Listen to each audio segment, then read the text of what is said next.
बागेश्वर विधानसभा उपचुनाव को लेकर भाजपा के राष्ट्रीय महामंत्री दुष्यंत गौतम ने बागेश्वर पहुंचकर पार्टी कार्यकर्ताओं से मुलाकात की तथा उन्हें पार्टी प्रत्याशी के पक्ष में मजबूती के साथ प्रचार करने की अपील की। बैठक के दौरान राष्ट्रीय महामंत्री ने केंद्र और राज्य सरकार की जनहितकारी नीतियों के बारे में जानकारी दी तथा उसे मतदाताओं के बीच रखने की अपील की। बाद में पत्रकारों से वार्ता करते हुए राष्ट्रीय महामंत्री ने कहा कि विपक्ष के पास मुद्दों का अभाव बना हुआ है। विधानसभा उपचुनाव में बागेश्वर की जनता भारी मतों से पार्टी प्रत्याशी के पक्ष में मतदान करने वाली है। महंगाई बेरोजगारी के सवाल पर उन्होंने कहा कि सरकार की जनहितकारी नीतियों से जनता खुश है, लेकिन विपक्ष को सरकार की उपलब्धियां दिखती नहीं हैं। देश में विपक्ष के इंडिया गठबंधन के सवाल पर उन्होंने कहा कि पूर्व में भी कई बार विपक्ष ने गठबंधन बनाकर जनता को गुमराह करने का प्रयास किया है, लेकिन जनता उनके झांसे में आने वाली नहीं है। वार्ता के दौरान विधायक सुरेश गढ़िया, प्रदेश महामंत्री राजेंद्र बिष्ट, कुंदन परिहार आदि मौजूद थे। कि भारतीय जनता पार्टी को नए मुद्दे इजाद नहीं करने पड़ते। हम राजनीति को सेवा भाव से देखते हैं। लगातार 5 साल जनता को रिपोर्ट कार्ड देते हैं। आपने देखा होगा 1 साल बेमिसाल ऐसे करके हम रिपोर्ट कार्ड देते हैं। राजनीति हमारा कोई रोजगार नहीं है, इसलिए जनता के बीच में लगातार जो भी समस्या आती है उसके निदान के लिए हम जनता के बीच में रहते हैं। और आज हमारा सामूहिक कार्यकर्ता जो समर्पण भाव से देश के निर्माण में भागीदारी करता है, निभाता है, वो उसी भाव से आज लगा हुआ है। कमल के चुनाव चुनने को लेकर लगा हुआ है।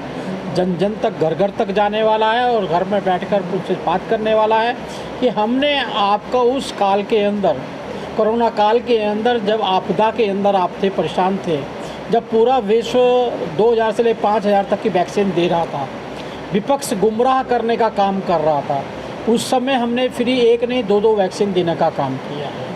और यही नहीं, हमने देश को और उत्तराखंड की जनता को और यहाँ की जनता को आतंकवाद से मुक्त कराने का काम किया है। आप सब लोग गवाह हैं इस चीज़ के।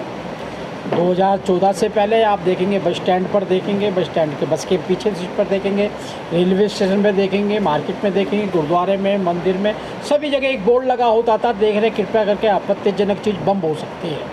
लेकिन आज 2014 के बाद में ऐसी कहीं भी कोई ऐसी आपको चीज़ दिखाई नहीं है। हमने सुरक्षा की गारंटी दी है, हमने स्वास्थ्य की गारंटी दी है। आयुष्मान कार्ड के माध्यम से 5 लाख का इलाज आप कहीं भी करा सकते हैं। और उत्तराखंड भाग्यशाली है, यहाँ पर हर व्यक्ति को उसका लाभ मिल रहा है। हमने 1 रुपये में नल दिया है, नल में स्वच्छ जल दे रहे हैं हम। और आपने अनेकों ने विकास जो मुख्य धारा में आने के लिए, बच्चे को एक आगे बढ़ने के लिए काम आना चाहिए, वो सारे काम हम आज की तारीख में कर रहे हैं।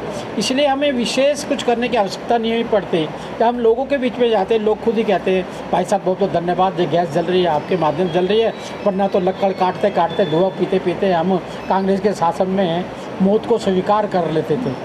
हम आपके द्वारा ही हमें यहाँ पर नल मिल रहा है, नल में जल मिल रहा है, 5 लाख का इलाज करा। ऐसी अनेकों ने योजना को गिनवाने बैठेंगे तो पूरा इतिहास लिखा जा सकता है। तो मुझे लगता है कि जहाँ की जनता ने हमारे कार्यकर्ताओं को उसका आशीर्वाद भी दे रही है, उत्साहवर्धन भी कर रही है। विपक्ष जो है सर लगातार महंगाई बेरोजगारी को मुद्दा बना रहा है, तो कितनी बड़ी चुनौती है, किस तरह से जवाब बीजेपी इसका देने वाली है? एक रटा हुआ उनका वक्तव्य है, वो वक्तव्य कहीं पर घर नहीं करता। आज विश्व के अंदर हम 5वीं अर्थव्यवस्था में खड़े हुए हैं, 3री अर्थव्यवस्था के रूप में आगे बढ़ रहे हैं। आज हम 80 करोड़ लोगों को फ्री भोजन देने का काम कर रहे हैं। पड़ोसी देशों को देखेंगे तो आप तो दाने दाने से मोहताज वो दिखाई देते हैं। तो इसलिए ये सब चीज़ें एक ईमानदारी से देश की सेवा में लगी हुई है। हमारे ऊपर अगर हमने कोई भ्रष्टाचार कर रहे हो, उसके कारण से कुछ परिवर्तन हो रहा हो, या हमारा कोई कार्यकर्ता है, चाहे विधायक है, सांसद है, मंत्री है, कोई भ्रष्टाचार में लिप्त तो मान सकते हैं, लेकिन उस काल को याद कीजिएगा जिसमें 1,72,000 करोड़ का घोटाला 2G स्पेक्ट्रम का हुआ था। आकाश के अंदर 2G स्पेक्ट्रम, ज़मीन पर कॉमनवेल्थ गेम, पाताल के अंदर कोयला घोटाला। घोटालों की सरकार जो घोटाले लिया करती, जो गरीबों के उत्थान में काम आने चाहिए थे, वो पैसा उनके विकास में लगता था। और आज देश को अपने आप को चंद्रयान के जाने से और पार्लियामेंट बनने से, दास्ता की गुलामी को निशाने मिटाने से आज देश अपने आप को गौरवान्वित महसूस करता है। वहाँ की जनता मोदी जी के नेतृत्व में आगे बढ़ने का काम कर रहे हैं। सर, विपक्ष का एक सवाल है कि फ़ोटो की बात है, आपको राजीव गांधी के समय में प्रधानमंत्री थे, मैं जब युवा मोर्चा का कार्यकर्ता था, हम जंतर मंतर प्रदर्शन किया करते थे, कि देखिएगा ये टेलीविज़न देखिएगा तार निकाल दिया, उसके बाद भी राजीव गांधी की फ़ोटो इस पर से हटती नहीं है ना। तो वो कल्चर है सर, वो लोग ऐसा उदाहरण नहीं दें जिस आदमी ने अपना जीवन त्याग कर, जिसकी माँ का ध्यान सुबह 6 बजे होता है, 9 बजे अंतिम संस्कार करते हैं और 11 बजे वंदे भारत ट्रेन का स्वागत करते हैं, ऐसा व्यक्ति अगर वो काम कर रहा है तो सरकार उसको अप्रिशिएट कर रही है तो कोई प्रॉब्लम नहीं है। और 2024 की तैयारी को लेकर कैसे? हम एक राजनीतिक दल है और राजनीतिक दल का मुख्य काम जो होता है वो चुनाव होता है। तो चुनाव के बारे में हमसे प्रश्न करना, तो हम तो हर समय चुनावी मूड में ही रहते हैं जी। हर समय चुनाव जीतना ही हमारा काम होता है। सेवा का करना होता है तो हम सेवा आरती में चले जाते हैं, मंदिर का करना है तो धर्म जागरण में चले जाते हैं।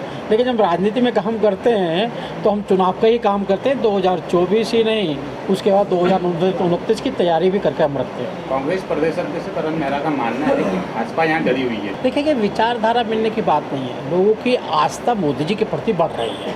आज चंद्रयान पे गए हैं, क्या कांग्रेसियों का मन नहीं है कि हम भी मोदी जी की धारा के अंदर जुड़ना चाहिए?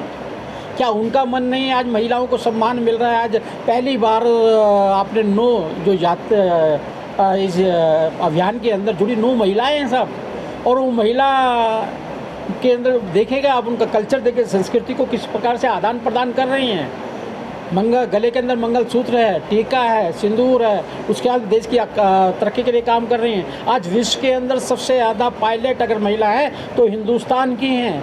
अब इतना सारा विकास हो रहा है, चारों तरफ देश आगे बढ़ रहा है, तो कांग्रेस में कौन रहना चाहेगा भाई? विकास की ओर जाएंगे या भ्रष्टाचार की ओर जाएंगे? एक परिवार की गुलामी करेंगे या देश की गुलामी करेंगे? तो देश की गुलामी अच्छी बात है, एक परिवार की गुलामी करने से तो वो परिवार तो आज भी डूबना है, कल भी डूबना है। कब तक चलेंगे एक रियासत के साथ में? तो देश आज़ाद हो चुका है, लोकतंत्र हो चुका है, कुछ तो पूछेंगे ना जी।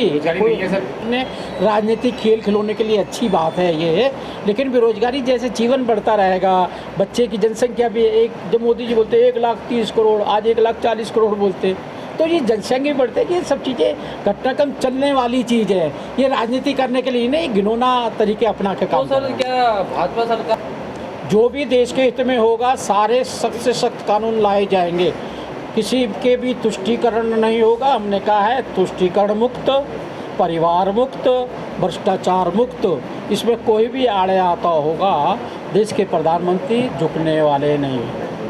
एक सर राष्ट्रीय स्तर पर नया गठबंधन बना है, इंडिया गठबंधन, तो वो उनका मानना है कि भविष्य में जो यही बीजेपी को बहुत बड़ी चुनौती देगा। तो क्या आप कैसे देखते हैं सर? चुनौती के लिए स्वीकार है हमें, तो हमने कहा ना राजनीति काम ही चुनौती का है।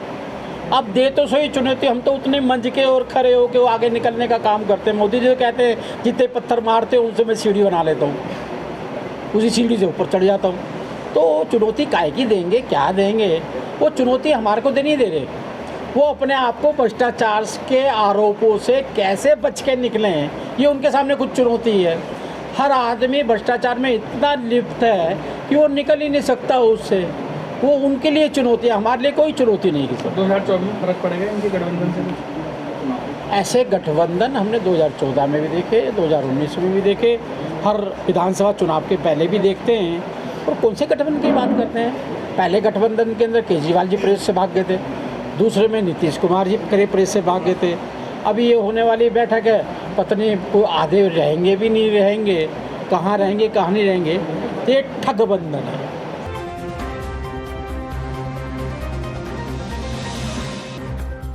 CCN न्यूज के लिए ब्यूरो रिपोर्ट बागेश्वर।